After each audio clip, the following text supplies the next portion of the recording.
À residência, o alegado amante já não se encontrava no local. O Partido Socialista promove esta semana iniciativas que designa de combate às desigualdades e exclusão social. Esta manhã, António José Seguro esteve reunido com o Conselho de Reitores das Universidades Portuguesas. A reunião terminou há instantes e já há o tempo para as conclusões. Qual for essa decisão, eu respeito. E por isso, quer tipos de pressão como essa que o Primeiro-Ministro mais uma vez vai fazer.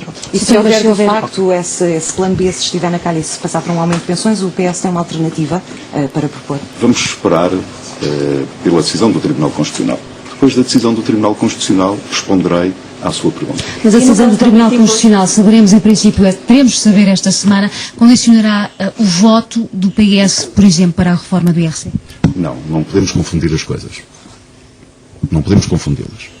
Aquilo que me parece importante neste momento é respeitarmos o trabalho do Tribunal Constitucional e aguardar pela sua decisão. É possível haver um acordo? As medidas de substituição, caso algumas das medidas sejam chumbadas.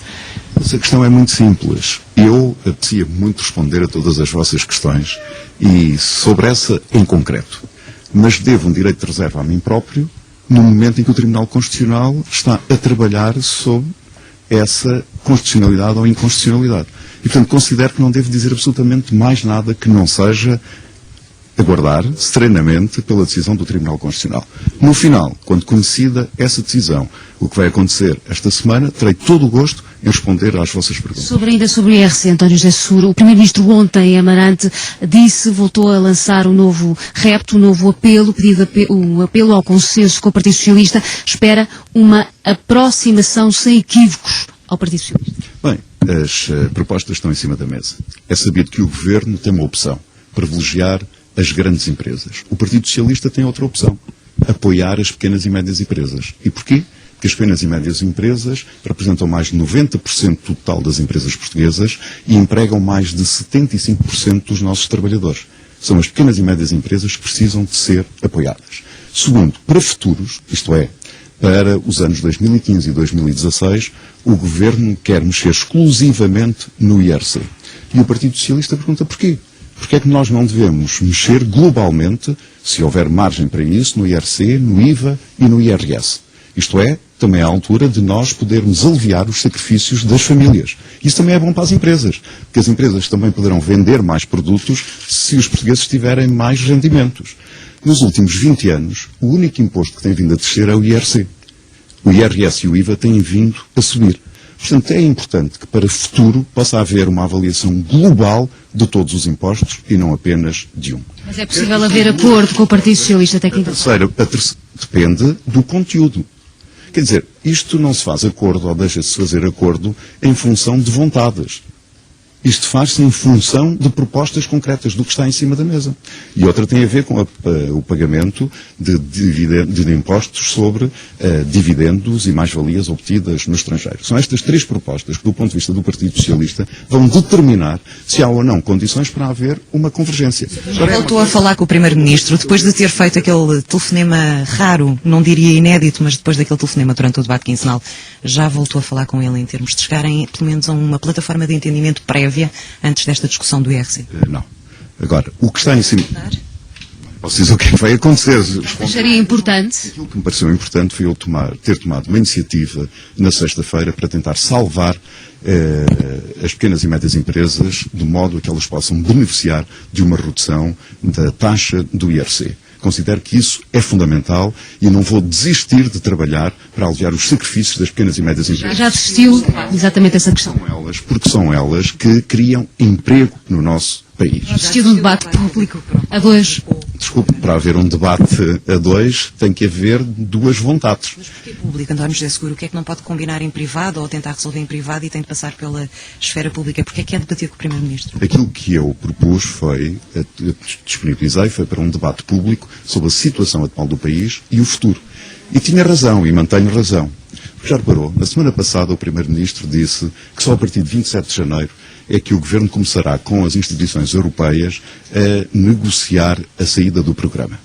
E ontem o Presidente do Banco Central Europeu vem dizer que vai haver programa de certeza. Ou seja, o que é que o Primeiro-Ministro está a esconder? E acha que isto são formas de governar um país? Porque isto cria incerteza, isto cria instabilidade. E por isso desafio o Primeiro-Ministro a esclarecer de uma vez por todas o que é que já tem contratualizado com o Banco Central Europeu. Mas Draghi ter estado a falar em abstrato e não diretamente em concreto em relação a Portugal. O Presidente do Banco Central Europeu não pode falar em abstrato. O Presidente do Banco Central Europeu, quando se pronuncia-se com certeza em função de dados objetivos. Para si é um dado adquirido. Para mim é muito importante que o Primeiro-Ministro venha esclarecer os portugueses e venha esclarecer o que é que tem havido de conversações entre o governo português e as instituições europeias. Mas considero da maior gravidade e por isso entendo que o próprio Presidente da República deve pronunciar-se sobre esta matéria e deve obrigar o Primeiro-Ministro a vir esclarecer publicamente o que é que há em matérias de negociações entre o governo português e as instituições europeias. Discorda de um programa cautelar Tucur à partida? O Partido Socialista o que entende é que, tendo havido 10 avaliações positivas por parte da Troika, não tem nenhum sentido que Portugal não siga o caminho da Irlanda. E, portanto, Portugal deve regressar a mercados como estava previsto no memorando, sem qualquer tipo de condicionalidade, sem qualquer tipo de novas condições para Portugal, sem qualquer tipo de exigências e de mais sacrifícios para os portugueses. É um programa cautelar, é isso? Que o Partido Socialista tem dito. É isso que o Partido Que tipo de atuação é que o Presidente da República deve ter? Na minha opinião, considero da maior gravidade que o país tenha ontem sabido, pela voz do Presidente do Banco Central Europeu, que Portugal vai ter, de certeza, um novo programa e que o Primeiro-Ministro tenha dito na semana passada que Portugal ainda não tinha começado a negociar e a conversar com as instituições europeias a forma de saída deste programa. Portanto, alguém tem que vir esclarecer isto. Eu já ontem desafiei o Primeiro-Ministro a vir esclarecer que o país não pode ser governado desta forma, nem os portugueses podem permanecer nesta incerteza, porque isto é que cria instabilidade nos mercados, isto é que cria instabilidade no investimento no nosso país, instabilidade nos portugueses. O que é que nos vai acontecer nos próximos 6 meses? E, sobretudo, a partir de junho do próximo ano. Quando é que deve ser feito esse esclarecimento? Se o Primeiro-Ministro não veio ainda explicar, considero que o Sr. Presidente da República deve exigir que o Primeiro-Ministro venha fazer essa explicação, venha esclarecer os portugueses.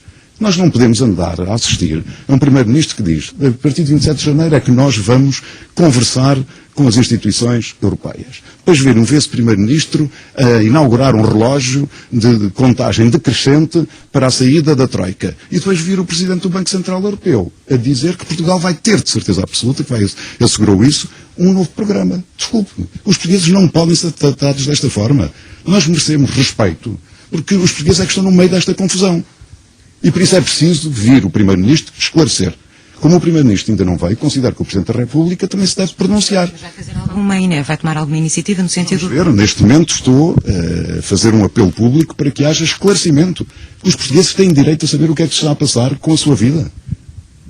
Temos esse direito. Péssima avaliação positiva, mas o FMI também deixou a garantia de que, se caso não passe o orçamento e a questão nas pensões já esta semana no Tribunal Constitucional, não há dinheiro no próximo ano. Sobre essa matéria terei a oportunidade de me pronunciar quando conhecermos a decisão do Tribunal Constitucional. Teria o maior gosto em responder à sua pergunta, mas devo, em termos de exigências democráticas e porque vivemos no Estado de Direito, esse respeito ao Tribunal Constitucional. E a flexibilização? A 10ª avaliação da Troika e os dados apresentados ontem pelo Vice-Primeiro-Ministro. Ontem o Dr. Eurico Brilhante Dias já se pronunciou sobre essa matéria. Mas há uma outra matéria que eu gostava de partilhar convosco, que é a minha preocupação sobre a situação por que passa o ensino superior no nosso país. Foi a razão pela qual eu vim reunir com o Presidente do Conselho de Reitores. E, de facto, adensei as minhas preocupações sobre esta situação. Já todos nós tínhamos percebido que a educação não é prioridade para este Governo. E que tem havido aqui um retrocesso em relação ao investimento que governos anteriores têm feito na área da educação. As universidades portuguesas vivem sob uma tutela que contraria a autonomia e o princípio da autonomia das universidades e vivem quase à mesada. Ora, isto não pode ser assim. Tem que haver estabilidade no ensino superior do nosso país e as universidades merecem ser tratadas com outro respeito e com outra dignidade. E por isso... alguma novidade, porque desde o encontro com o Primeiro-Ministro aparentemente não há novidades. Pois, mas pelos reitores, falam os reitores e, designadamente, o Presidente do CRUP. Aquilo que eu não vim à procura de novidades, eu vim inteirar-me sobre a situação concreta no ensino superior. E é inaceitável que as universidades tenham que viver às mesadas para programar a sua atividade. E a sua atividade é o quê? É a formação e a investigação no nosso país. E, sobretudo, a formação da próxima geração de futuros dirigentes no mundo empresarial, no mundo da cultura, no mundo económico, no nosso país. E aquilo que se está a assistir é uma violação do princípio da autonomia universitária, é uma instabilidade completa e as universidades não sabem, no mês seguinte, o que é onde fazer à sua vida. Para haver essa estabilidade, é necessário que haja um contrato de confiança.